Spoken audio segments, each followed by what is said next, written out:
Ako po si Miss Winnie at ito ang ating kwento.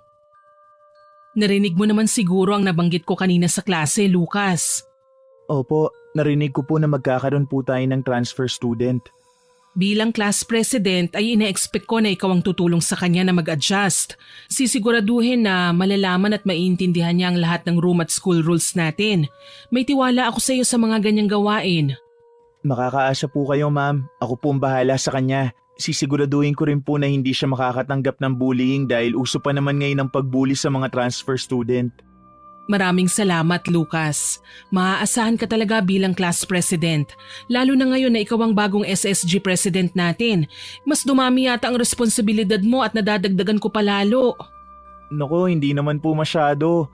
Hindi naman po kalakihan ng eskwelahan kaya't hindi po ako nahihirapan sa pagiging isang SSG president. Maaasahan naman po ang mga officers na kasama ko. Isa pa, ginusto ko rin naman po ito. Hindi ako magiging SSG president or room president kung hindi ko rin po yun gusto. Kaya wag mo pong isipin na abala ka po. Sa dami ng gawain mo ay talagang hindi mo pa napapabayaan ang pag-aaral. Matataas pa rin ang exams, quizzes at activities mo. Hindi ka rin uma-absent at lagi kang nagre-recite. Proud na proud siguro sa'yo ang lolo Porcio mo, no? Sakto lang po. Lagi nga sinasabi ni Lolo na nung kabataan niya, mas magaling daw po siya sa akin Palabiro talaga ang lolo mo, pero rinig ko nga sa mga iba na matalino ang lolo mo. Doon ka siguro nagmana. Maraming nagsasabi na magkamukha raw kayo nung kabataan ng lolo mo. Naku po, mas pogi po ako sa kanya, ma'am. Isa ka rin magkaugali rin kayo ng lolo mo. Oo nga pala, Lucas, naalala ko lang, ikaw ang huling umuwi sa mga estudyante at naglilibot pa sa mga classroom at buildings para siguraduhin wala nang tumatambay sa classroom kapag uwian na. Siguro itigil na muna natin ang gawain na yun. Po? Bakit po? Wala naman pong problema sa akin yun at hindi naman ganong malayo ang bahay ko sa school. Hindi po yan abala para sa akin. Hindi mo pa siguro nababalitaan ano? Ang ano po? Nakita kasing walang buhay ang kapitbahay namin na si Lolo Ermi at halos wala nang makakilala sa kanyang muka. Nakakadiring tignan. Ang sabi kinain daw ng nakawalang hayop. Kaya nga tinutugis na ngayon ang hayop na yon. Hala, ngayon ko lang pong nalaman yan. Kawawa naman si Lolo Ermi. Kaya lagi kang mag-iingat ha. Kung ano man ang makita o marinig mong kakaiba, huwag mong lalapitan. Sundin mo ang sarili mong kutob. Umalis ka na kagad, tumakbo ng mabilis at magpunta sa lugar na maraming tao. Naiintindihan mo ba? Opo, lagi pong nasa isipan ko yan. Kung kailangan natin mag-ingat, mas lalo kong kakailanganin na i-check ang corridors at classrooms tuwing gabi para siguraduhin na walang estudyanteng tumatambay sa room at lahat safe. Ang committed mo naman masyado sa task mo. Dapat lang po kasi nag-take ako ng oath. Nangako ako sa harap ng mga estudyante at binoto nila ako. Hindi ko gusto na ma-disappoint sa akin ng mga taong nagtiwala sa akin para mapunta ako sa lugar na to. Masyado ka namang makata kung magsalita. Sa totoo lang po, line yan sa librong sinusulat ko ngayon. Ipabasa mo nga sa akin yung libro mo ha? Opo, makaisip lang po ako ng crime horror idea at pag natapos ang buko, bibigyan po kita ng copy. Aasahan ko yan. Sa ngayon ay mag-lunch ka muna at bumalik ka na lang after ng lunch. If mag-i-insist ka na gawin ang mga daily task mo bilang SSG President, make sure to always stay safe ha? Lagi lang din akong nakaagapay sa'yo. Opo, sisiguraduhin ko po yan. Mag-lunch na ako ngayon, ma'am. Baka maubusan po ako ng spaghetti sa kantin Masayang naglakad palabas si Lucas sa koridor ng kanilang maliit na paaralan habang binabati ang mga nakakasalubong na estudyante.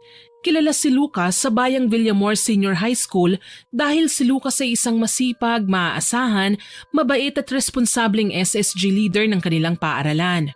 May ilang babae rin ang nagkagusto kay Lucas pero nakafocus lamang si Lucas sa kanyang pag-aaral.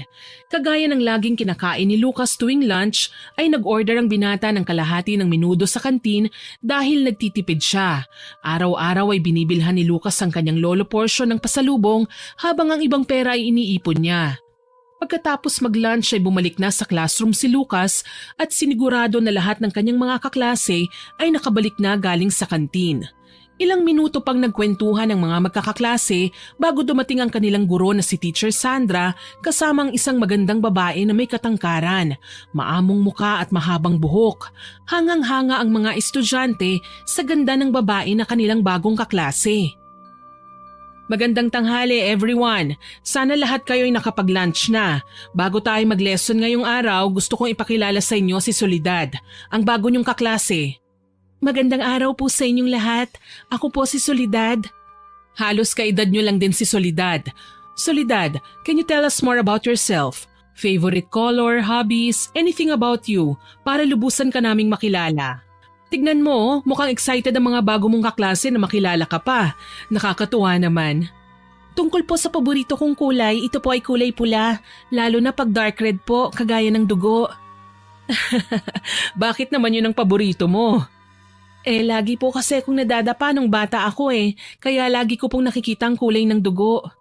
Naku, buti na lang lumaki kang mukhang walang peklat Opo, inaalagaan ko rin po kasi ang balat ko Pag nasusugatan po ako ay nagpapagamot po kagad ako. Mabuti naman kung ganon. Nung kabataan ko, hindi ko gaanong naalagaan ang sarili ko Ano pang maidadagdag mo, Soledad? Ang favorite ko rin pong ulam ay barbecue at dugo. Maaga po ako laging nagigising kahit gabi na o madaling araw na po ako natutulog. Mahilig din po ako mag-drawing at balak ko po na kumuha ng kurso na medisina bilang isang OB-GYN doctor o doktor ng mga buntis. Wow! Ang ganda naman ng dream job mo. Bakit OB-GYN ang gusto mo? Mahilig ka ba sa mga baby? Opo, mahilig po ako sa mga baby. Natutuwa po talaga ako sa kanila. Ang cute naman. May younger brother ka ba o sister?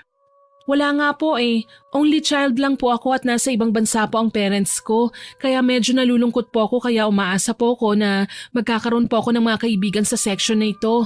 Sana po maging masaya po tayong lahat dito sa classroom.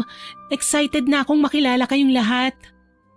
Nagpalakpakan ng mga estudyante sa sinabi ni Soledad at nagtanong pa ng mga kung ano-anong katanungan ang mga kaklase ni Lucas kay Soledad. Nang matapos ang mga tanong nila ay pinaupo ni Teacher Sandra si Soledad sa tabi ni Lucas at binili na siguraduhing magiging komportable ang dalaga sa kanilang paaralan. Ituro ang mga pasilidad at tutulungan na mag-adapt sa bagong environment si Soledad. Maagang natapos ang klase ng section nila Lucas at Soledad at ginamit ng binata ang oportunidad na yon upang ilibot si Soledad sa kanilang paaralan. Inumpisahan ni Lucas dalhin sa kantinang kaklase. Pansin ng binata na marami ang napapalingon sa kagandahan nito. Naku, mukhang araw-araw yata maraming tatambay sa tapat ng classroom natin dahil sa'yo Bakit naman? Siyempre dahil sa'yo. Excited na tuloy ako na mag-intrams. Baka marami tayong mabenta sa booth natin o sa play natin dahil nandyan ka. Intrams? Oo, short for intramurals. Naku, sobrang saya nun. Lahat ng estudyante nasa labas ng classroom. Maraming tindang pagkain. May mga palaro, sports, mga palabas, theaters, ganun, competitions. Di ba mahilig ka mag-drawing sabi mo kanina? Pwede kang sumali sa mga art contest dun. Bawat section may mga pakulo. Pwedeng magtinda or may kung ano na interactive booth. Plus points pag tayong nanalo sa showcase ng booth. At sa tingin ko mananalo tayo ngayong taon dahil sa'yo. Mukha pala talagang masaya. Excited na ako pero masyado naman yatang mataas ang tingin mo sa akin. Deserve mo naman yun. At saka bilang president ng section natin, gusto ko na komportable ka. Thank you talaga, Lucas. Wala yun. Mag-start na kaya tayo sa pag-tour ko sa'yo sa school bago magdilim. Malayo ba ang bahay mo rito? Hindi naman masyado. Sige, pero kung kailangan mo ng kasama sa paglalakad o hindi ka pa pamilyar sa lugar, sabihan mo lang ako. Akong bahala, ihatid kita pa uwi. Okay. Maraming salamat, Lucas. Nag-ikot-ikot ang dalawa sa paligid ng paaralan hanggang sa makabisado ni Soledad ang mga pasilidad. Nagkwentuhan sila tungkol sa mga kung ano-anong bagay at sa isang araw ay nagkalapit ang dalawa bilang magkaibigan. Nang mag-uwian ang mga estudyante ay sumabay na si Soledad sa kanila. Napansin ni Lucas na hindi sinasadyang nabangga ni Soledad si Rosa na kilala sa kanilang eskwelahan na may pagkabuli. Kitang-kita ni Lucas ang masamang tingin ni Rosa at ang kaibigan nitong si Amelia kay Soledad. Hindi na lang pinansin ni Lucas ang bagay na yon at ginawa na ang kanyang responsibilidad bilang isang SSG president. Isa-isang chinek ni Lucas ang classroom upang tignan kung may estudyante pang naiwan doon. Pagkatapos ni Lucas ay umalis na siya sa paaralan upang puntahan ang kaibigan na si Amara. Pero sa bayan pa lang ay nakasalubong na niya ang dalaga na nagmamadaling tumatakbo kasabay ng mga ilang tao sa baryo. Amara, ano nangyayari? Nandyan ka na pala, Lucas. Late ka yata ngayon ah. Saan ka ba nagpunta at hindi mo ako sinama? Wala naman ako ibang pinuntahan, naging abala lang. May bago kasi kaming kaklase kaya tinur ko muna siya sa school. Ano bang meron? Bakit nagtatakbuhan ng mga tao? May sunog ba? Wala namang sunog. May narinig lang kami na inaaswang daw ang bahay ni Manong Derek. Umiiyak yung apo niya at sinabi na may lumilipad daw na malaking ibon sa bahay nila at pinalabas siya ni Lolo Derek para humingi ng tulong. Ano? Aswang? Oo, hindi nga ako makapaniwala eh. Gulat na gulat ako nang marinig yan. Bali, bakit tayo tumatakbo? Saan tayo pupunta ngayon? Kay Manong Derek. Naniniwala ka pala sa aswang, Amara? Hindi nga eh. Gusto ko lang makita kung anong itsura ng mga tao na iniisip nilang aswangan naroon pero ligaw na hayop lang pala. Mukhang pupunta ka lang para pagtawanan sila eh. Anong sila? Baka kayo. Pagtatawanan ko kayo. Huwag ka na lang kayang sumama, no? Excited ka ba? Ano? Hindi ako excited. Nasa peligro ang buhay ni Manong Derek at ng apo niya tapos ina-expect mo excited ako? Di naman ako masama, no? Wala lang. Kasi 'di ba, mahilig ka sa mga murder stories? Pinakyaw mo nga yung mga murder stories sa bookshop eh. Narinig ko sina Conrad at Luis na naiinis dahil wala na naman daw silang naabutan dahil sa'yo. Oo, pero hindi ko naman gusto mangyari ang mga yun sa totoong buhay, no? Alam mo, tara na nga, bilisan na natin. At saka, ewan ko riyan kina Conrad at Luis. Hindi naman mahilig yung mga yun na magbasa ng ganyang genre eh. Bibilin lang nila tapos ibebenta nila sa mas mataas na presyo. Nang makarating sina Lucas at Amara sa bahay ni Manong Derek, ay nagulat ang dalawa na marami na ang mga taong nakapaligid sa bahay ng lalaki.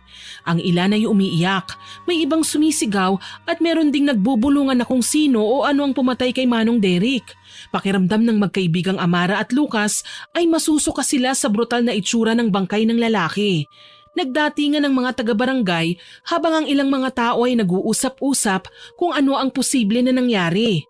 Hinayaan na nila ang mga naroon at nagpa siya nang umuwi. Sinabayan ni Lucas si Amara at inihatid. Dahil alam ng binata na delikado para sa dalaga ang madilim na daan, lalo na at may pagpatay na naganap. Ginugulo ni Lucas ang kanyang isipan at gustong malaman kung ano ba ang totoong nangyari. Napahinto ang magkaibigan nang marinig ang hampas ng isang malakas na hangin at gumalaw naman ang mga dahon ng mga malalaking puno sa paligid nila. Hinarang ni Lucas ang sarili sa harap ni Amara at natawa naman ang dalaga. Tumatawa ka na naman. Kasi naman ikaw eh, akala mo superhero ka. Para nga akong lalaki, tignan mo daig pa nga kita eh. Tapos sinarang mong sarili mo. Ano naman magagawa mo kung nandyan ka pa sa harap ko? Shield! Baliw ka talaga, Lucas. Tumabi ka nga riyan. Nakaharang ka sa daan ko eh. Hindi ka nalang dumiretso sa bahay niyo at umuwi. Malamang hinihintay ka na ni Lolo Porcio. Okay lang yung si Lolo Porcio. Napalayo pa tayo kasi nakichismis tayo sa nangyari kay Manong Derek. Oo nga. Tapos wala naman tayong nalaman. Bukod sa patay na siya, wala naman silang suspect. Meron kaya? Sino? Baka ano, o actually pwede rin yata na sino. Dahil alam ko kaya mag-anyong tao ng mga aswang eh. So talagang naniniwala ka na aswang ang gumawa nun kay Manong Derek? Well, hindi naman pero… Ay sus, naniniwala ka eh. Aminin mo na. Ano naman kung oo? Posible naman na aswang talaga ang gumawa nun. Ikaw kasi pagtatawanan mo ko dahil naniniwala ako sa aswang. Asan na ang aswang ngayon? Ewan ko, aswang ba ako? Ako, tingin mo ba aswang ako, Lucas? Ano? Di ba ang sabi mo ang aswang ay kayang mag-anyong tao at hayop? Oo. Di… Boo! Baliw ka, nagulat ako. Nakakatawa ang mukha mo. Ikaw hindi ka nakakatuwa. Tumigil ka na sa pananakot mo ha. Tara na, bilisan na natin. Muling gumalaw ang sanga ng mga puno at napatingin ang magkaibigan doon. Nakaramdam ng takot si Lucas at napatingin kay Amara na saglit na nawala ang mga ngiti sa labi. Hindi nagsayang ang dalawa ng oras at dali-daling naglakad. Hinatid ni Lucas si Amara sa tirahan nito at dumiretso na pauwi. Palingon-lingon si Lucas sa kanyang likuran dahil nakakaramdam ang binata na may sumusunod sa kanya, pero sa tuwing lilingon siya ay wala naman siyang makita na kahit sino o kahit ano. Kahit takot ay mabilis na tumakbo si Lucas pauwi at sinalubong naman siya ng kanyang lolo. Apo, kinabi ka yata. Pasensya na po, hindi na po mauulit, Lolo. Halika at pumasok ka na agad para maisara ko na ang pinto. Opo, Lolo. Nabalitaan mo na ba ang nangyari kay... Kay Manong Derek ba? Oo, kalat na nangyari sa kanya. Galing ka ba roon? Opo, Lo, grabe. Nakakadiri po. Kitang-kita kong bangkay ni Manong Derek. Pakiramdam ko, hindi yata ako makakatulog na maayos nito eh. Baka mapanaginipan ko pa yun. Huwag naman sana. Masyado nakakatakot eh. Nakakaawa naman sila. Huwag mo nang masyadong isipin yun, Apo. Baka nga mapanaginipan mo pa, mahirap na. Mahirap ka pa namang gisingin. Sa tingin mo po, sinong pumatay kay Manong Derek? Ang sabi kasi ng iba, baka raw kaaway ni Manong sa lupa pero sabi ng ilan, aswang daw po ang pumatay sa kanya. Aswang? Hindi ka po ba naniniwala sa aswang, Lo? Ako pa talaga ang tinanong mo, Apo. Naniniwala ako dyan. Tingin mo po ba aswang talaga ang may gawa nun? Posible yun, Apo. Nasa gubat ba naman tayo nakatira? Bali, tingin mo po ba na ang mga aswang nagtatago sa gubat? Depende. Tuwing gabi po ba lumalabas sila tapos tuwing umaga nagtatago sila sa kagubatan? Pwede rin na tuwing umaga ay nag-aanyo silang tao. Pwede po talaga yun? Oo naman. Kung kaya nilang maging hayop, kaya rin nilang maging tao. Kaya ikaw mag-iingat ka sa mga nakakasalamuha mo. Ang mga aswang, nagkikimkim ng galit yan. Matuto ka na pag may nabangga ka sa daan, humingi ka kagad ng tawad. Huwag kang magiging bastos sa mga matatanda sa'yo. Matatanda lang po ba ang mga aswang, Lo? Hindi ko alam, Apo. Hindi naman ako aswang eh. Lolo naman, malamang kung aswang ka po di aswang din ako. Karamihan lang sa mga aswang ay matatanda. Pero napatunayan na ba o may nakakita na ba ng aswang na hindi pa matanda? Wala pa po, no? Dati, Apo. May aswang na hindi matanda? Oo, Apo. Isang babae. Isang magandang dalaga. Ano pong nangyari sa kanya, Lo? Hindi ko na alam, Apo. Matagal na yon kaya't nalimutan ko na. Matanda na rin ang lolo mo. Ang dami mo naman tanong. Kumain ka na ba? Hindi pa nga po eh. May pasalubong po pala ako sa'yo. Ano po palang ulam? Laing. Pero may spaghetti at cake na bigay si Manang Teresa. Yes! Yan ang gusto ko! Kumain ka muna ng kanin. Ayoko po. Sabay na naghapunan ng maglolo habang nagkukwentuhan. Pagkatapos ay naghugas ng mga plato si Lucas at nagpunta na sa kanyang kwarto upang gumawa ng mga takdang aralin. Dahil sa pagod, hindi na napansin ni Lucas na unti-unti na siyang nakakatulog. Nagising si Lucas kinaumagahan dahil sa sigawan ng mga taong nag-aaway-away at kahit inaantok pa ay tumayo si Lucas upang tignan kung ano ang nangyayari sa labas. Nadatnan niya ang kanyang lolo na nakikipag-usap sa mga kapitbahay. Nagulat siya nang marinig sa usapan nila na patay na ang mga alagang manok at baboy ng kanilang mga kapitbahay. Hindi na yun pinansin ni Lucas at naging abala ang binata sa pagluluto ng almusal at pagpasok sa klase. Sa daan papasok sa paaralan ay napansin ni Lucas ang mga kapitbahay na nag-uusap. Narinig niyang nawawala ang ilan nilang mga alagang hayop habang ang ilan naman ay nakikitang duguan at patay na sa brutal na paraan. Nagpatuloy lamang si Lucas sa paglalakad papunta sa paaralan at nadatnan si Soledad sa gilid ng gate ng school nila na kinakausap ni Rosa. Sinita ni Lucas ang mga estudyanteng bully at sinabayan na lang si Soledad papasok sa gate. Ayos ka lang ba? Ginugulo ka ba nila?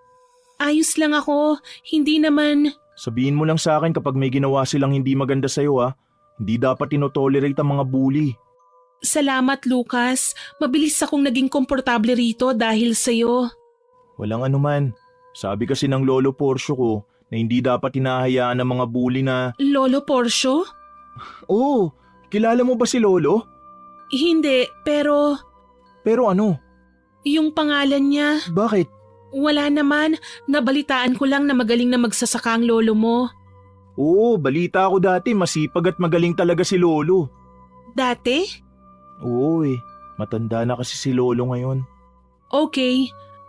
Bale, nasa bahay lang siya at kasamang lola mo? Hindi matagal nang wala si Lola Felicity. Felicity? Kilala mo rin siya? Siya ba ang kababata ng lolo mo?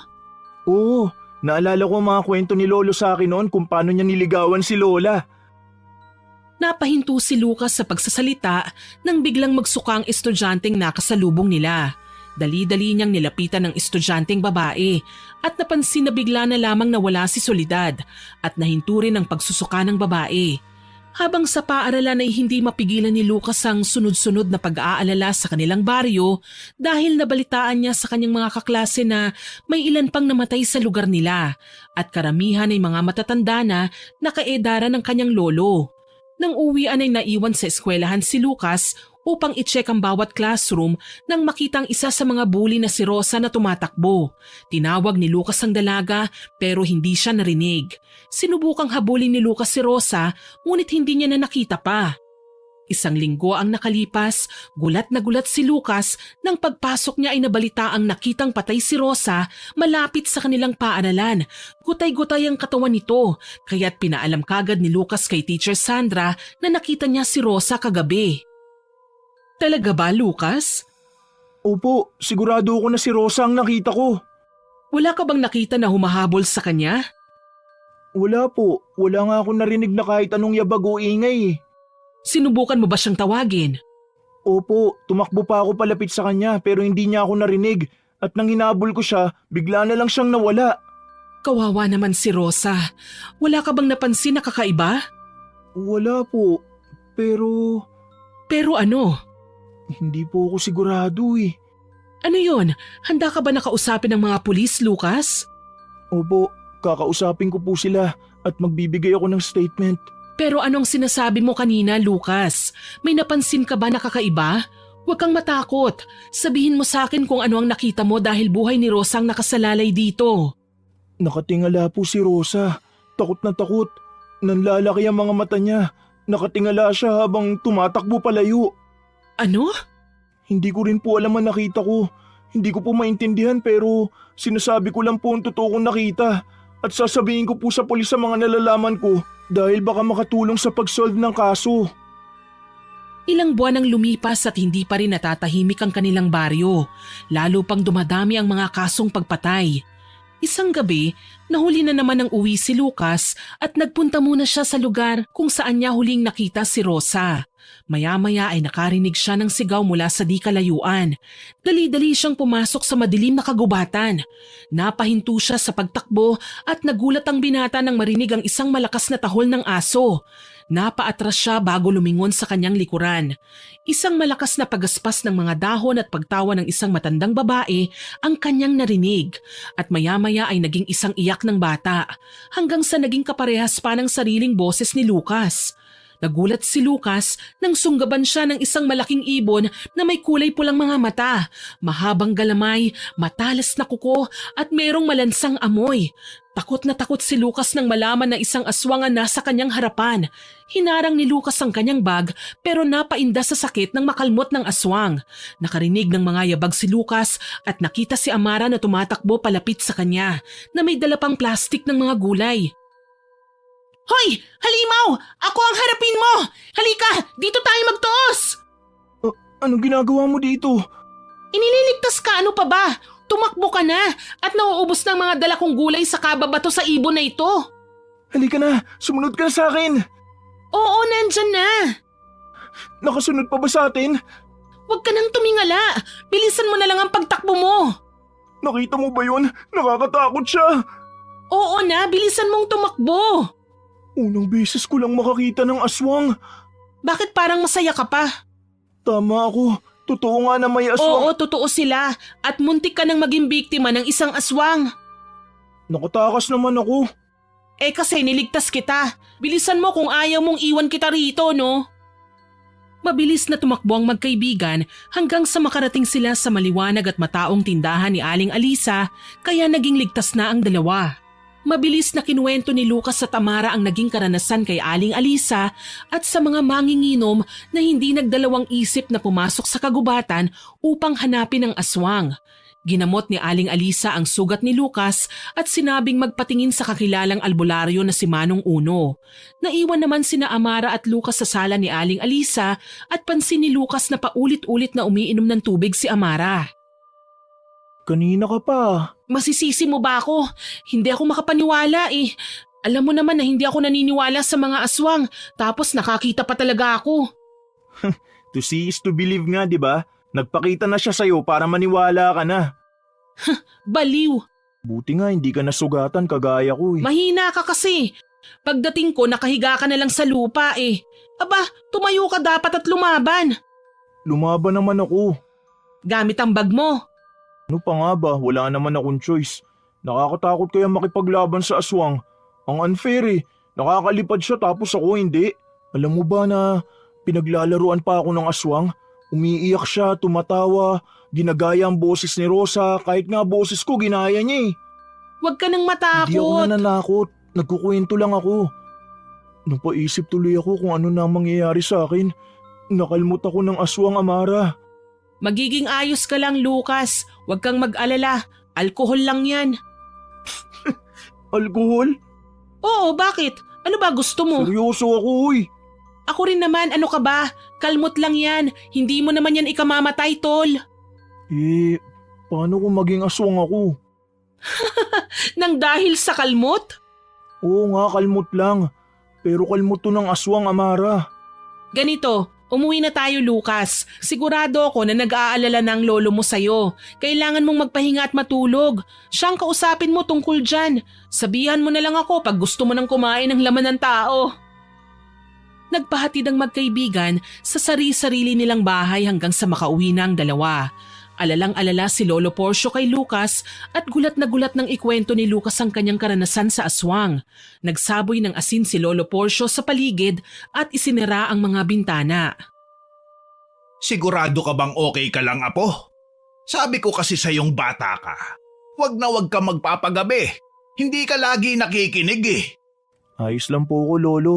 Buti na lang po dumating si Amara at tinulungan ako. Ang inaalala ko lang po talaga ngayon, ang sugat ko po. Kinalmot po ako ng aswang eh. Ikaw talagang bata ka. Patingin nga ako ng kalmot sa'yo. Heto po, Lolo. Hindi naman malalim, pero kailangan pa rin mapatignan. Dadaan na lang po ako sa ospital bukas pagtapos ng klase. Half day lang naman po ang pasok ko bukas at… Anong ospital? Sa manggagamot ka magpapatingin, Lucas. Sa albularyo.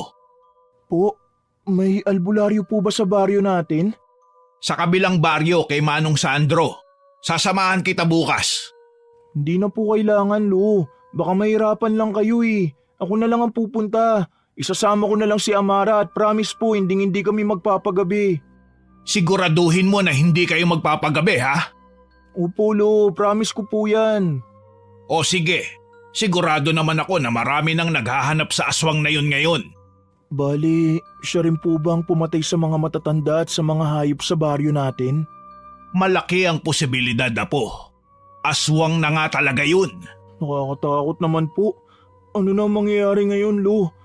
Pag ba nagpatingin ako sa albularyo, malalaman niya rin kung nasa ng aswang na yun? Oo, Apo. Kung magaling ang albularyo na manggagamot sa'yo, at kung hindi makontra ng aswang, malalaman kung nasaan siya o kung sino siya. Sa tingin mo po ba, tao siya? Malaki ang kagubatan dito sa atin. Maraming hayop, Apo. Kaya hindi ako sigurado. Pero pwede mong gawin itong sasabihin ko, ha? Kung hindi malaman ng albularyo bukas kung sino ang aswang na yun. Ano po yun, Lo? Natutunan ko ito nung kabataan ko. Kung nasugatan ka ng aswang, pwede mong diinan o tusukin ng daliri ang sugat mo at kung sino ang malapit sa iyo na nasasaktan sa parte ng katawan, kung nasaan ang sugat mo, siya ang aswang. Kontrolado niya ang katawan mo at ganun ka rin sa kanya. Meron na kayong koneksyon sa isa't isa At ang aswang ay hindi nag-iiwan ng saksi, Lucas. Sigurado ko na kung sino at kung asan man ang aswang na yun ay babalik at babalik siya para sa'yo, Apo. Kailangan mong mag-ingat. Tinandaan ni Lucas ang sinabi ng kanyang lolo Porcio at kahit takot na takot ay nakatulog pa rin si Lucas at hanggang sa nag-umaga na. Pinabaunan ni Lolo Porcio ang apo ng bawang at asin. Tinanggap ni Lucas ang mga yun at dumaan sa tinitirhan ni Amara kung saan nakita ng binata ang kaibigan na nagbibitbit ng mga malalaking saging na saba. Tinulungan ni Lucas si Amara. Oh, buhay ka pa pala! Oo naman, sarap nga ng tulog ko eh. Buti ka pa no? Ako kasi hindi makatulog dahil sa bawat pikit ng mga mata ko, naaalala ko ang nangyari sa atin kagabi. Pasensya ka na at nadamay ka pa, Amara. Hindi pa nga yata ako nagte-thank you sa'yo eh. Maraming salamat talaga at dumating ka ha. Wala yun, ang OA mo naman. Magkaibigan kaya tayo. Kumusta naman ang lolo mo? Sinermonan ka ba niya? Medyo. Pero may sinabi siya sa akin. Puntahan ko raw ang manggagamot sa kabilang baryo at magpatingin sa kanya. Mabuti nga yun kasi nananakit ang sugat ko eh. Paano kung kinukulam na ako ng aswang? Naniniwala ka rin sa kulam? Nakakita na nga ako ng aswang eh. May dahilan pa ba para hindi ako maniwala sa kulam? Hulaan ko bakit ka narito Magpapasama ka sa akin ano? Oo, sagot ko na merienda at pamasahe mo. Mamaya sigurong mga 3:00 ng hapon. Sige, kita na lang tayo sa bayan at saka tayo magpupunta ron. Una na ako Lucas may trabaho pa ako eh. Sige, mag-iingat ka, Amara.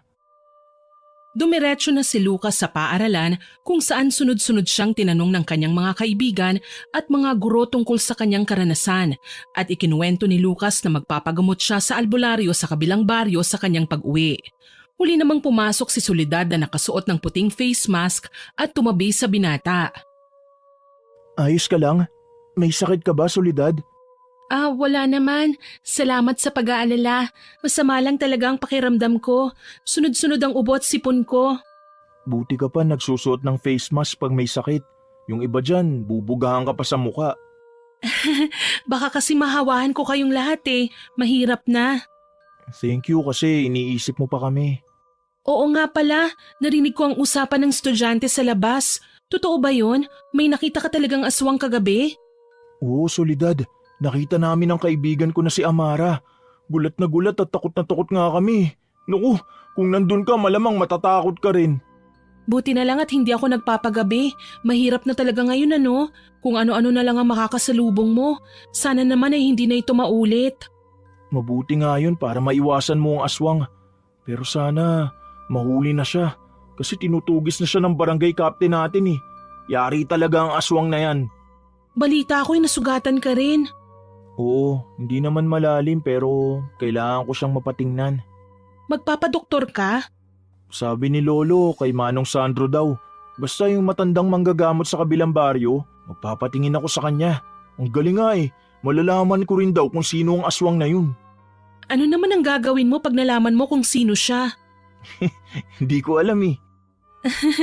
Ano naman ang laban ng isang binatang estudyante sa isang nakakatakot na aswang? Tao ako, siya hindi. Hindi ba disadvantage yun? Kasi physically na mas malakas at mas magaling ang aswang kesa sa'yo? Oo, pero ewan ko. Para sa akin mas mahina siya. Isa lang siyang aswang na kumakain ng tao. Nagpapanggap na hayop o tao nakikihalubilo sa atin. Pero at the end of the day, isa pa rin siyang aswang na kailanman hinding-hindi magiging tao. Para sa akin ang tragic nun. Kaya pakiramdam ko mas mahusay ako sa kanya. Ako meron akong kinabukasan. Siya wala. At talo siya run. Dumating na ang kanilang guro kaya naputol na ang usapan ng dalawa. Mabilis na natapos ang kanilang klase at gaya ng napag-usapan nila Lucas at Amara ay nagkita sila upang pumunta sa kabilang baryo. Pinuntahan nila si Manong Sandro. Kahit pagod na pagod ay patuloy pa rin ang dalawa sa paglalakad. Mukhang nag-e-enjoy ka no? Hindi ah. Oo tingin mo siguro nasa hiking tayo no? Alam mo, huwag ka na magreklamo. Bilisan mo na lang dyan. Dala ko na nga ang gamit mo, bagal mo pa rin. Dapat pala hindi na ako sumama Mahirap pala pag isa kang mabuting kaibigan. Di ka naman mabuti. Tumakbo ka na kasi pag nahuli kita, ihuhulog kita sa bangin. Ako ang magiging dahilan ng katapusan mo, no? Hindi ang aswang. Tara na, bilisan mo na at baka lumubog ang araw. Mahirap na kung gagabihin tayo. Baka makita ulit natin ang aswang. Pareho pa naman tayong walang alam dito. Natakot si Amara sa sinabi ni Lucas at tumakbo paakyat. Nang makarating ang magkaibigan sa kabilang baryo, ay nagulat nang malaman na patay na ang manong manggagamot at kamamatay niya lamang bago sila dumating. Naghanap pa ng ilang manggagamot ang magkaibigan pero nabigo ang dalawa. Dahil sa pagod ay hindi na muna sila umuwi at kumain sa lugawan nang sumapit ang gabi. Sabi ko wag na tayong gabihin eh. At least wala na tayo sa gubat. Lakad lang tayo tapos tricycle. Sa bagay, wag na lang tayo dumaan sa mga lugar na wala masyadong tao. Kailangan nating mag-ingat eh. Medyo kinakabahan na ako eh. Oo. Uy, ayos lang yan Lucas. Makakahanap pa tayo ng ibang manggagamot. Hindi yun ang iniisip ko. Eh ano? Sa tingin mo ba, aswang ang may kagagawan kung bakit namatay si Manong Sandro? Oo nga no. Di ba? Napapatanong tuloy ako kung kasalanan ko ba. Kung hindi ko siya pupuntahan, di sana buhay pa siya ngayon at kasama ang kanyang pamilya. Wag mo na ngang sabihin yan. Tumigil ka at kumain ka na lang ng lugaw. Lumalamig na yung lugaw mo eh. Hindi mo kasalanan yun, Lucas. Malinis ang intensyon mo. Pupunta ka kasi magpapagamot ka.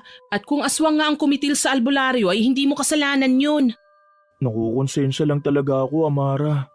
Sandali nga. Paano naman nalaman ng aswang na pupunta ka kay Manong Albularyo? Baka narinig niya. Bali, nasa paligid lang siya at nagmamasid. Nasa paligid lang at nagaan yung tao. Siguro. Ilan bang mga nakakaalam na magpapagamot ka? Ikaw, ako, si Lolo, si Manang Esmeralda, guru ko, mga kaklase ko.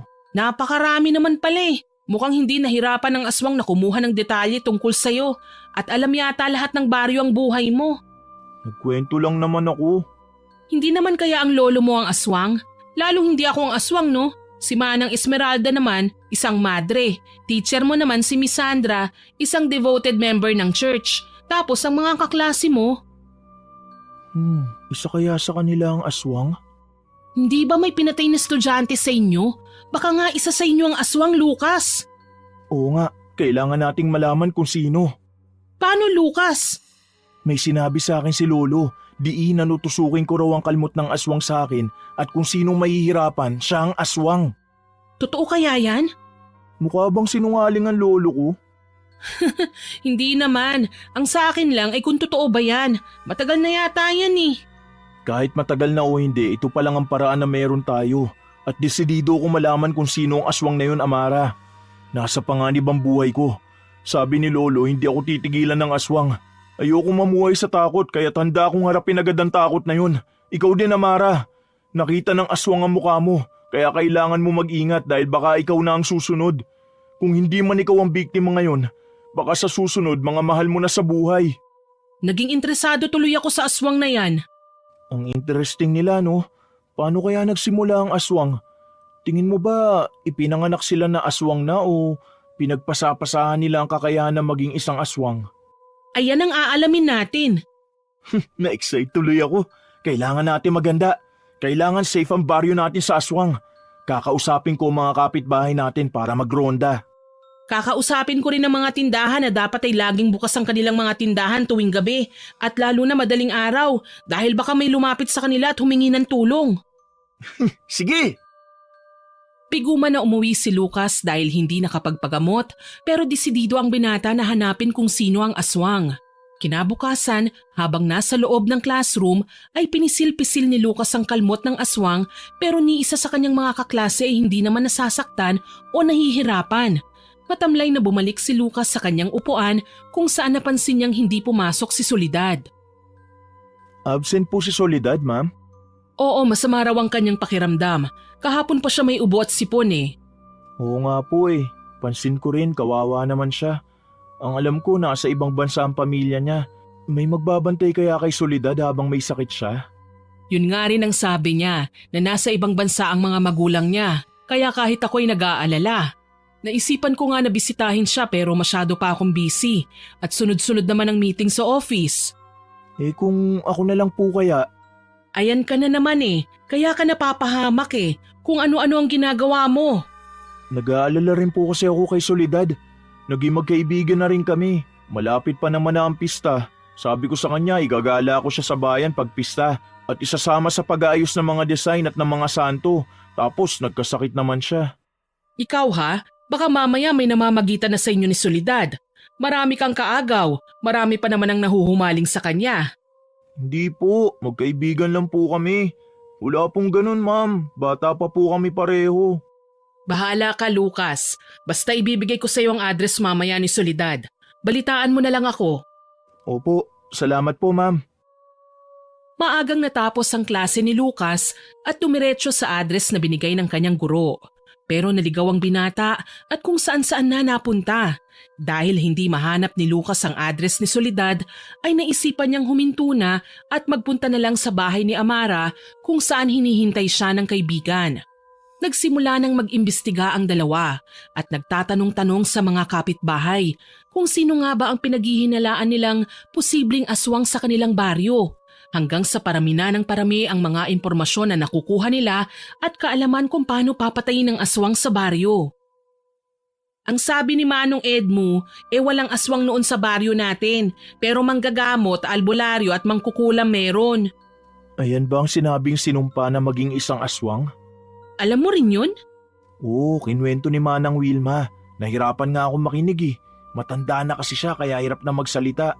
Bastang sabi niya, may sinumpa raw na maging aswang. Hindi ko lang alam kung bakit. Ang sabi ay alitan daw yun sa lupa. Matagal ng panahon ang nakakaraan. Malupit daw itong isang mayamang pamilya sa mga manggagawa, lalo ng mag-asawa, at bilang ganti ng ilang manggagawa, pinakulam nila ang nag-iisang anak ng mag-asawa sa isang nakakatakot at mabagsik na masamang mangkukulam na kayang-kaya rin naman barang. Ano? Dinamay nila ang anak? Oo, grabe nga Paano nila nagawa yun? Ang idamay ang isang inosenteng tao. O anong sumunod na nangyari?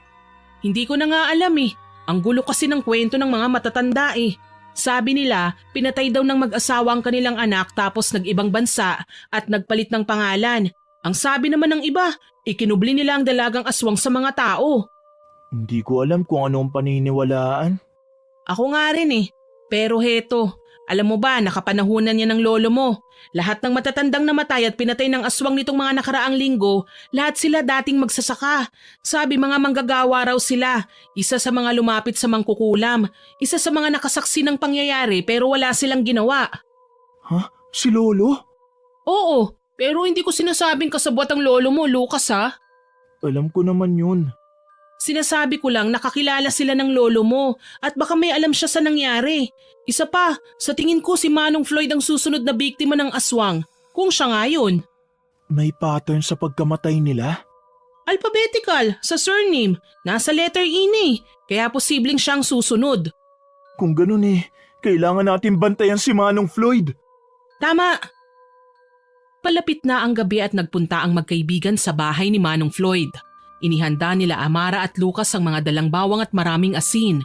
Inihanda naman ni Lucas ang sarili sa posibilidad na pagdating ng aswang. Naroon na rin ang mga kaibigan at kapitbahay ni Manong Floyd at nakahanda silang harapin ang aswang. Uminom ka muna ng tubig, malamig ito, may yelo. Wala pa nga yung aswang para ka nang nakikipaglaban. Nagagawa mo pa talaga magbiro, no? Kinakabahan din ako. Wala sa bucket list ko ngayong taon ang makipaglaban sa aswang Basta matapos lang ang lahat ng to, ano kaya magandang gawin? Gusto mo mag-Maynila tayo? Mag-ikot-ikot tayo ron.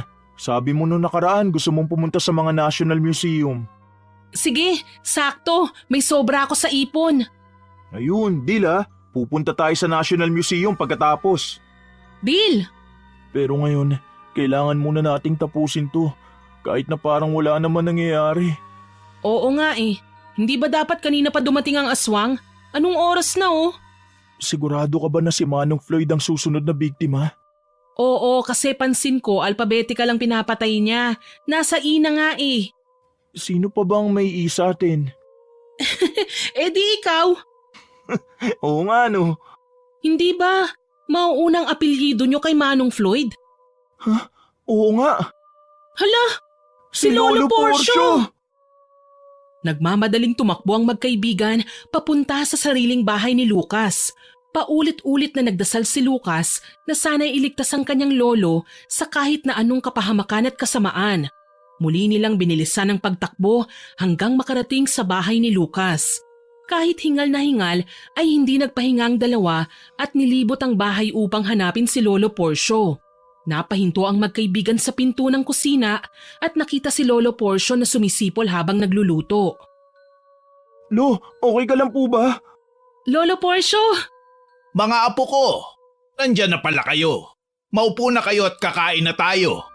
Lolo naman, alalang-alala kami sa'yo tapos nandito ka lang po pala at kalmadong nagluluto. Oo nga po hingal na hingal pa naman kami. Bakit naman kayo kakabahan? Ano naman ba ang pwede mangyari sa akin? Wala yun, Lo. Ang mahalaga po, ligtas kayo. Mauupo na sana si Lucas nang mapansing walang anino ang kanyang Lolo Porcio. Palapit si Amara kay Lolo Porcio at tinitigan ng ulam nang bigla siyang pinigilan ni Lucas at tinuro ang sahig kung saan dapat naroon ang anino ng matanda. Gulat na gulat si Amara nang makita yon. Sino ka? Ano ba ang sinasabi mo, apo? Sino ka at nasan ang lolo ko? Abay, palabiro ka talaga, apo. Pag nalaman ko na may ginawa ka masama kay lolo o pinagtangkaan mo siya, hindi kita patatawarin. Matalino ka, kagaya ng lolo mo, Lucas. Nagulat sina Lucas at Amara nang lumingon sa kanya ang ulo ni Lolo Porcio pero hindi kasama ang katawan at tumingin sa kanila bago yon naging isang anyong ibon. Akmang lilipad ito palabas ng bintana ng kusina nang hilahin ito pabalik ni Lucas at pinagaspas naman ng ibon ang kanyang naglalakihang pakpak. Natumba si Lucas sa sahig at kinuha ni Amara ang upuan upang ihampas yon sa ibon.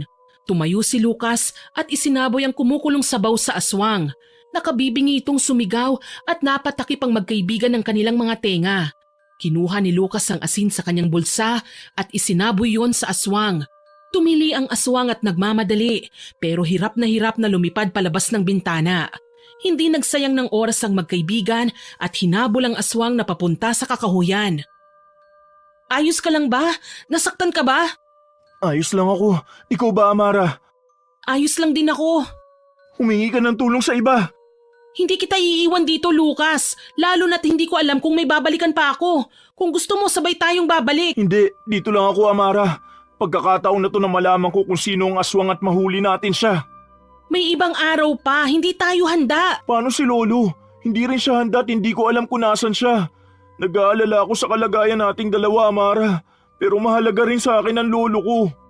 Kung ganun ay hindi kita iiwan. Hahanapin natin ang lolo mo. Ilabas mo ang bawang at asin mo. May dala ka ring itak, hindi ba? Oo, mag-iingat lang tayo. Nakarinig ang magkaibigan ng sigaw sa magkabilang dulo ng gubat at sabay silang nag-iba ng daan. Sinundan ni Lucas sa mga yabag na naririnig niya hanggang sa nagulat nang may nabangga siyang isang babae. Inilabas ni Lucas ang kanyang flashlight at nakita na si Soledad yun. Soledad? Lucas? Anong ginagawa mo dito? Hindi ligtas sa lugar na to. Delikado ka rito. Ayos ka lang ba? May nakasalubong ka bang kakaiba? May napansin ka bang kung sino na nagmamadaling tumatakbo rito? Hindi, Lucas. Hindi ako okay. Natatakot ako eh. May humahabol sa akin na kung ano man. Hinahabol ako ng isang malaking ibon. Takot na takot ako. Aswang yung Soledad. Huwag ka mag-alala. Nandito ako. Huwag kang lalayo sa akin. Lalaban tayo, okay? Oo, salamat Lucas. Huwag kang matakot at... Napahinto si Lucas nang mapansin ng anino ni Soledad na kakaibang itsura. Hindi ito hugis ng katawan niya. Mas mahaba rin ang buhok nito sa anino. Napaatras si Lucas sa kaba at takot. Napansin ni Lucas na may mga lapno sa katawan ng dalaga na unti-unti namang gumagaling. Tinignan siya ni Soledad na namumula ang mga mata. Tsaka lang nalaman ni Lucas ang katotohanan na si Soledad ang aswang na kanyang hinahanap at kakalabanin. Ikaw? Ikaw ang aswang? Ang tagal mo namang nalaman, Lucas. Matalino ka pero hindi pa pala gaano. Mabilis ka lang mauto. Nasaan ang lolo ko? Shh! Huwag kang sumigaw at baka magising ang galit ko sa pamilya mo. Nasaan ang lolo ko? Sumagot ka! Buhay pa ang lolo mo. Hindi ko pa siya pinapatay. Masyadong mapapadali ang kamatayan niya kung papatayin ko siya kagad. At hindi yun ang gusto ko, Lucas. Ano ba ang gusto mo, Soledad? Ano ba ang adikain mo? Bakit ka ba ganito? Bakit hindi mo tanungin ang magaling mong lolo? Dahil alam niya kung ano ang nangyari sa akin. Isa siya sa mga nang-api sa akin. Mabuting tao ang lolo ko. Siguro ay mabuting tao ang lolo mo. Pero hindi siya mabuting lalaki, Lucas. Hindi mabuting nobyo. Ha? Ano? Hindi ikinuwento ng lolo mo, no? Bakit? Dahil kinakahiya niya ako? Kinakahiya niya na ang babaeng minsan niyang minahal ay isang naging aswang? Na isa rin siya sa dahilan kung bakit ako nagkaganito? Anong ginawa ng lolo ko sa'yo? Tanungin mo ang lolo mo kung maaabutan mo pa siyang buhay! Isinaboy ni Lucas ang asin kay Soledad at napaatras ang babae bago nag-anyo bilang tiktik. Napunit ang suot na damit ni Soledad at nag-iba ang kanyang itsura. Nangitim ang balat niya, naging kulay pula ang mga mata, humaba ang kamay, tumangkad at nangamoy malansa. Pasugod si Soledad kay Lucas nang isaboy ng binata ang asin na may kasamang dinikdik na bawang. Napatili si Soledad at gumapang paakyat sa puno. Parehas ka lang ng lolo mo! At ikaw, iba ka. Hindi ka tao. Kahit sinong gayahin mo at kahit anong gawin mo, isa kang aswang na kumakain at pumapatay ng mga inosenteng tao sa paligid mo. Ako rin, Lucas. Isa rin akong inosente bago ako binaboy ng taong bayan. Tandan-tanda ko ang mga pangyayari. Hindi ko kasalanan ng ginawa ng mga magulang ko. Nasaan ang mga magulang mo? Pinatay mo rin ba sila? Oo, inuna ko sila.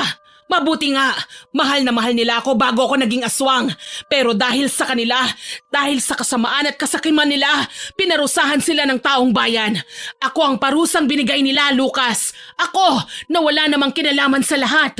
Isa ang lolo mo sa mga nagtraidor sa akin. Isa siya sa mga taong lumapit sa mangkukulam na yon. Hindi yan magagawa ng lolo ko.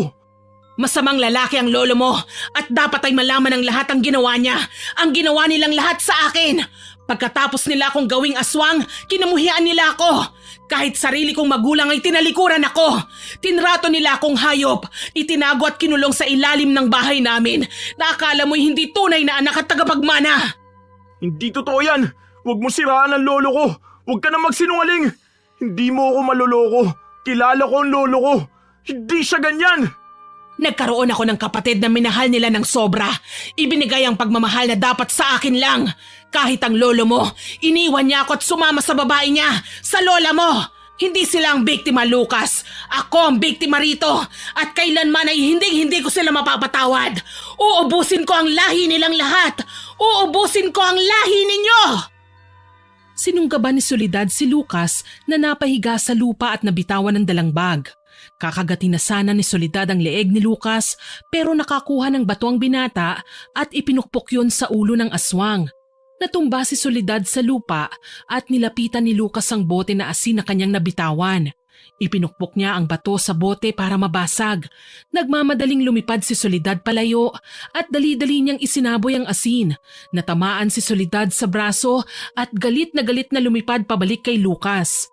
Humaba ang kamay ng aswang nang abutin niya si Lucas. Mabuti na lamang ay dumating si Amara at sinabuyan ng asin at bawang si Soledad. Malakas na umatungal ang aswang at pinagaspas ang kanyang malalaking pakpak at unti-unti nang nasisira dahil sa asin na isinaboy ni Amara. Itinulak ni Soledad si Amara gamit ang kanyang pakpak at tumalsik palayo ang dalaga sa malaking puno. Amara! Umalis ka na! Habulin mo na siya! Mahina siya ngayon at hindi makakalipad ng maayos! Kayang-kaya mo siyang abutan! Paano ka? May sugat ka. Nakita kong natusok na sa tagiliran mo. Ayos ka lang ba? Kaya ko pa! Kaya ko pa! Hindi mo na kaya, Amara. Dadaling kita sa manggagamot. Hihingi tayo ng tulong. Umalis ka na! Habulin mo na siya! Sayang ang opportunity, Lucas! Hindi kita iiwan! Balikan mo na lang ako! Ayoko na babalik ako kung isa ka ng malamig na bangkay. Kung kaya naman kita iligtas ngayon, hindi kita iiwan, Amara! Binuhat ni Lucas si Amara at inilabas sa kakahuyan. Ipinaalam niya ang nangyari sa buong baryo at hinanap ng mga tao ang aswang. Sumakay naman sa tricycle ang dalawa at dinala ni Lucas ang dalagita sa ospital. Matapos ang isang araw ay dinalaw niya si Amara. kumusta ka? Bakit nagpa-ospital pa tayo? Wala akong ibabayad. Puro pera talaga nasa isip mo. Siyempre, wala akong sapat na pera eh. Kita mo naman na hindi nga ako nag-aaral eh. Kumusta ka naman pala, Lucas? Nakita na ba si Lolo Porcio? Hindi pa eh. Pasensya na ha. Kung hindi dahil sa akin eh, baka nakita mo ng lolo mo. Kung magsalita ng ganyan, wala kang kasalanan, okay?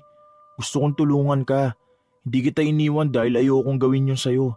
Dahil alam ko na kung ikaw ang nasa sitwasyon ko, hindi mo rin ako iiwan, Amara. Magkaibigan kaya tayo. Ano nang plano natin ngayon, Lucas? Magpagaling ka at ako nang bahala sa lahat.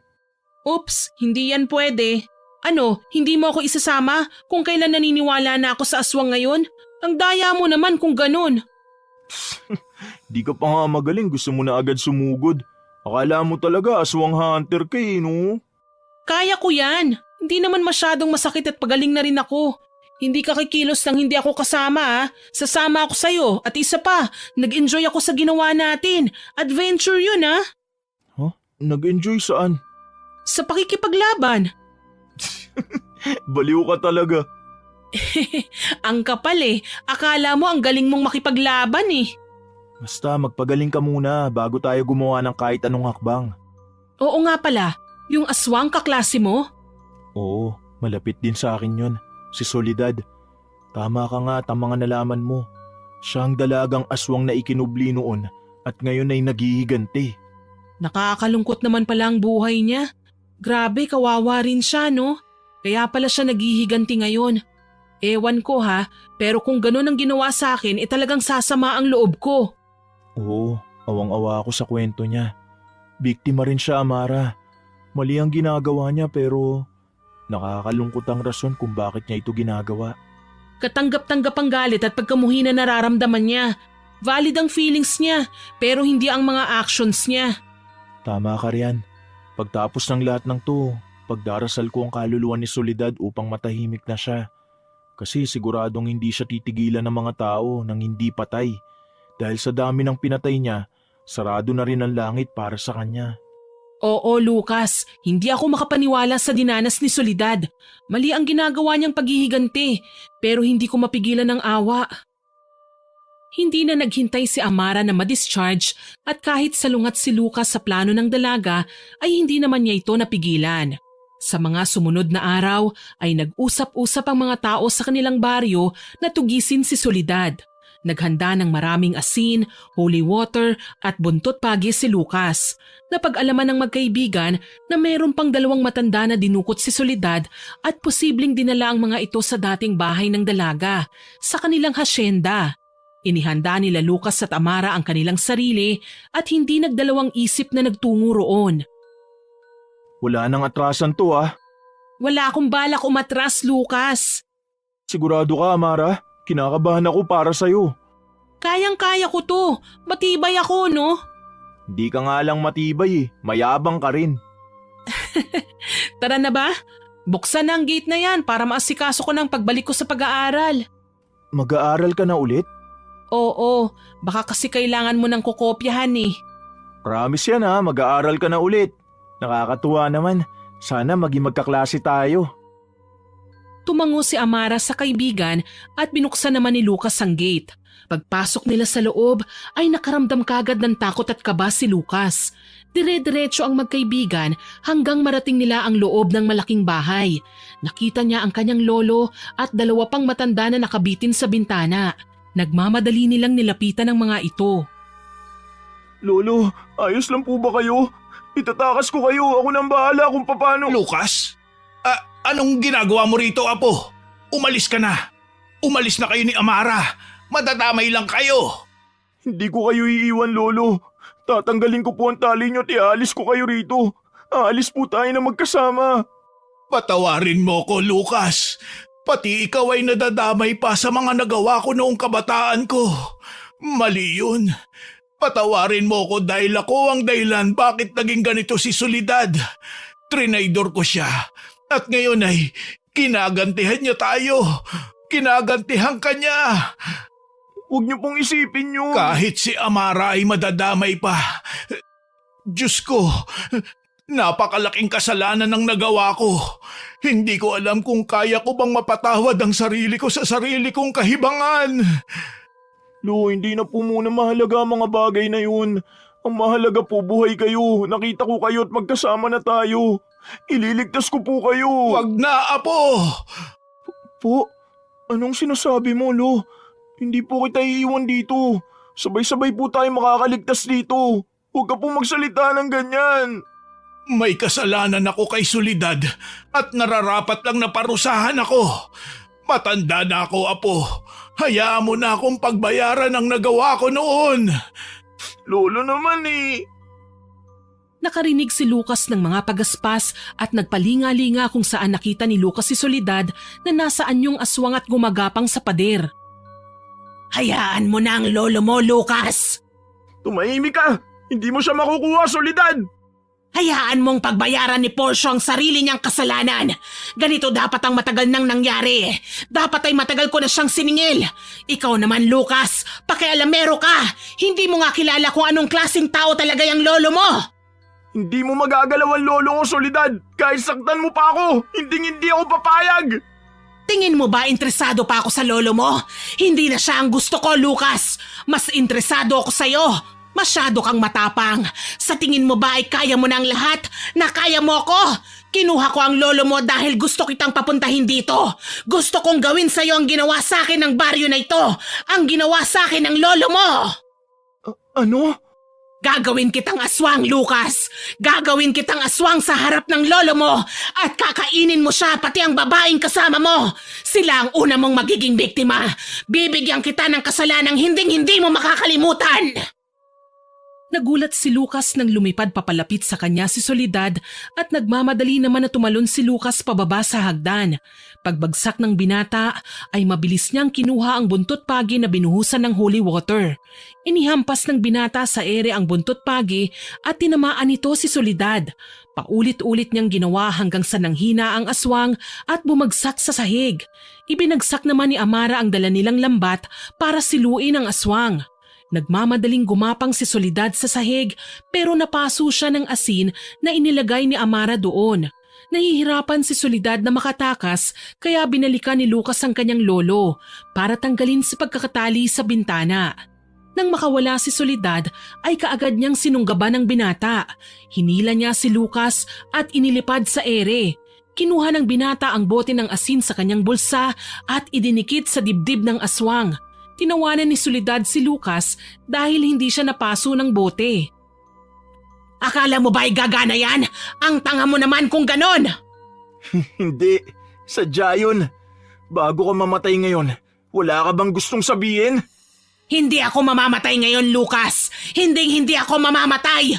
Babalik at babalik ako hanggang maubos ko ang lahat ng tao sa baryo na ito. Hanggat nabubuhay ako, wala ka ng ibang mabibiktima pa, Soledad. Kailangan mo nang tigilan to. Marami ka na nagagawang hindi maganda. Masyado ka nang masama. Sino ka ba sa tingin mo, Lucas? Isa ka lang estudyante. Ano ang laban mo sa akin? Isa akong tao. Isang bagay na hindi magiging kagaya mo. Nainsulto ang aswang sa sinabi ni Lucas. Tumawa si Lucas bago binasag ang hawak na bote ng asin sa dibdib ng aswang at maya-maya ay malakas itong umatungal. Diniinan pa ni Lucas ang asin sa dibdib ni Soledad at nanghina naman ito hanggang sa bumagsak ang dalawa. Nasa ibabaw ng katawan ni Soledad ang binata nang lumagapak sila sa sahig. Kitang-kita ni Lucas ang panghihina ni Soledad at unti-unting pag-usok ng katawan nito. Lumapit naman si Amara at sinabuyan pa si Soledad ng asin, bawang at holy water. Tumayo na si Lucas at pinanood si Soledad na nahihirapan at pinipilit na tumayo pero hindi na nito magawa. Soledad, naging isa kang mabuting kaibigan sa akin at pinahahalagahan ko yun. Sinungaling. Ikaw, pinapahalagahan mo ang pinagsamahan natin? Oo. Huwag mo akong lokohin, Lucas. Huwag kang magpatawa. Hindi kaibigan ang tingin mo sa akin. Maikling panahon lang yon. Wala yun sa panahon, Soledad. Nasa pagsasama yun. Nalungkot ako nang malaman ko na ikaw ang aswang sa baryo. Dahil gusto ko sanang dalhin ka sa darating na pista. Ang pista! Oo, di ba plano natin yun? Hindi ko na makikita ang pista. Patawad, Soledad. Humihingi ako ng tawad sa nagawa ng lolo ko at nagawa ng mga taong bayan sa'yo. Hindi mo dapat naranasan yun pero mali ang ginawa mong paghihiganti. Ano ba ang alam mo? Hindi mababayaran ng kasamaan ang ginawang masama sa'yo ng iba. Ginawa nila akong ganito, Lucas. Isang bagay na hindi mo maiintindihan. Pero mas gugustuhin ko pang mamatay kesa mabuhay ng naghihirap. Sana sa susunod na buhay mo maging isang mabuting magkaibigan ulit tayo. Aasahan ko na makikita ulit kita sa susunod, Soledad. Pero sana sa mas magandang mundo na. Sa mundo kung saan walang sino man ang mananakit sa'yo. Napansin ni Lucas na naluluhang nakatingin si Soledad kay Lolo Porcio na palapit sa kanila. Ibinaba ni Soledad ang tingin sa suot na kwintas ng matanda. Napangiti ang babae bago bumalik ang matanda nitong itsura at kumulubot ang balat. Tsaka unti-unting naging abo ang kanyang katawan. Naalala ni Lucas ang kwento ni Lolo Porcio na bigay daw ng first love ng lolo niya ang kwintas na inakala ng binata na galing sa kanyang lola. Noon niya lang nalaman na yun pala ay galing kay Soledad, ang unang pag-ibig ng kanyang lolo. Ligtas silang nakalabas ng hasyenda. Inilagay ni Lucas ang abo ni Soledad sa isang babasagin na lalagyan tsaka inilibing sa lupa. Patawarin mo ko, Apo. Lo, tapos na po yun. Huwag niyo na pong isipin. Ligtas ka na. Ligtas na po tayo. Alam ko, Apo. Sana ay mapatawad mo ko sa gulong sinimulan ko at pinatapos sa iyo. Wala po yun, Lo. Masaya po akong nakatulong at hindi ko po pinagsisisihan ang mga ginawa ko. Huwag po kayong mag-alala. Hinding-hindi po magbabago ang tingin ko sa'yo. Ikaw pa rin po ang mahal na mahal kong lolo. Salamat, Apo. Patawarin mo ko sa mga kasalanan ko sa iyo at kay Soledad. Hindi ko lang talaga kayang balikan ang nakaraan at pinagsisisihan ko ang mga nagawa ko noon. Magkaiba kami ni Soledad. Iba ang paniniwala at estado ng buhay namin. Pero mali pa rin ang ginawa ko. Naiintindihan ko po, Lo. Tapos na po ang lahat at tahimik na po ang baryo natin. Nasa mabuting kalagayan na rin si Soledad. Araw-araw po nating ipagdasal ang kanyang kabutihan sa kabilang buhay. Maraming salamat, Apo. Sigurado ko na lalaki kang isang mabuting tao. Hindi tulad ng lolo mo. Lalaki po akong responsable, mabait at maintindihin na tulad mo, Lo. Dahil ikaw ang nagpalaki sa akin at proud po ako dun. Ipinagmamalaki rin kita, Apo. Makalipas ang ilang buwan, pasukan na naman sa eskwela. Nagkita sina Lucas at Amara sa eskwelahan. Napangiti ng malapad ang binata dahil nakitang nakasuot ng uniforme ang kanyang kaibigan. Oh, nakapag-enroll ka na pala. Oo naman, kaklase mo nga ako eh. Magiging president mo na rin ako sa classroom. Ganun ba? Ay, hindi na lang pala ako mag-aaral. Bakit ba parang sukang-suka ka na sa akin? Biro lang, Lucas. Baka magtampo ka pa niyan, ha? Oo nga, baka hindi pa matuloy ang pagpunta natin sa National Museum. Oo nga pala, Amara. Gusto ko lang magpasalamat sa'yo. Ako rin, Lucas. Masaya ako na buhay pa tayo at magkaibigan pa rin. At magtatagal pa ang pagkakaibigan natin. Inakbayan ni Amara ang binata at sabay silang pumasok sa kanilang silid-aralan. Habang naghihintay ng kanilang guro, nakatingin sa labas ng bintana si Lucas. Iniisip pa rin niya ang mga nangyari. Nalulungkot pa rin siya para kay Soledad pero alam niyang masaya na ang babae dahil nakalaya na siya sa pagiging aswang. Ang tunay na magpapalaya sa bawat nilalang ay ang magpatawad sa mga nagkasala sa kanila. At alam niyang nagawa yun ni Soledad kaya masaya niyang tinanggap ang kanyang kapalaran. Sana po ay nagustuhan niyo ang ating kwento ngayong araw. Ngayon naman, oras na para sa ating shoutout. Shoutout po kina Ma'am Ana Hapina, kay Mrs. Yasmin de Guzman, kay Ma'am Rosal Mendoza from London, kay Misteryosa Edith at sa mga kasama niya sa bahay na sina Mia, Takara, Luz Jan at Nana from Bacolod City, kay Ma'am Milrose Galvez na lagi pong nag-heart sa mga comment niya, kay Miss May Panganiban, kay Rubes Alarcon na avid listener daw po natin, kay Ma'am Emilita, kay Ma'am Catherine Alinsag, Larcy Siriban, kay Ma'am Menchu Chavez na nag-comment po sa Nilanding Byuda upload. Ang sabi po niya, hindi ko pagsasawaan ang mga upload mo, Miss Winnie. Hindi kumpleto ang araw ko kapag hindi ko napapakinggan ang mga storya mo, Miss Winnie. Walang gamot sa pagkayanggaw ko sa mga story mo. Naku ma'am, nakakataba po ng puso ang ganitong comment. Maraming salamat po. Shoutout din po kay Miss Cherry May Lapasanda at sa anak niyang si Zach Skyler Medillo from Cebu, kay Ma'am Almira at sa asawa niyang si Franz, kay Ma'am Magdalena Iliga na adik daw po sa stories natin. Salamat po ma'am. Kay Ma'am Alma Vanguardia, kay Ma'am Evie Bognot, kay Ma'am Girlie Satur, kina Renante Cañete at Gina Frias na magbe-birthday po ngayong August 13. Advance happy birthday po. Kay Melanie Nuya from UP Diliman College of Law, aral po ng maigi ma'am, pero tama po yan, makinig po kayo sa stories natin para marelax ang isip. Shoutout din po kay Ma'am Mary Grace Taduran, kay Ma'am Merlita Reyes, kay Ma'am Munira Lim, kay JJ at Micah Sanchez, kay Trinidad Masias Mills, kay Jenilyn Gatmaitan, at hello din po kay Ma'am Harleen Barangan, kay Ma'am Corazon Kakalda at sa Kakalda family, kay Sir John Mark Espares from Masbate, kay Ma'am Vanessa Barbasa na nagsabing ang ganda raw po ng stories natin at ang boses ko. Tinanong din po niya ako kung nakapag-face reveal na raw po ba ako. Naku ma'am, soon, mahiyain po kasi ko eh. Pero abangan po ninyo yan, baka sa ika 100k subscribers po natin. Sa mga regular listeners po natin na sina Ma'am Elizabeth Pamintuan, Ma'am Martina Angdasan, Ma'am Beth Mercado, kay Ma'am Rowena Ausa, kay Miss Jonah Halog na sinishare pa po niya sa FB niya yung mga upload natin. Naku, salamat po ma'am.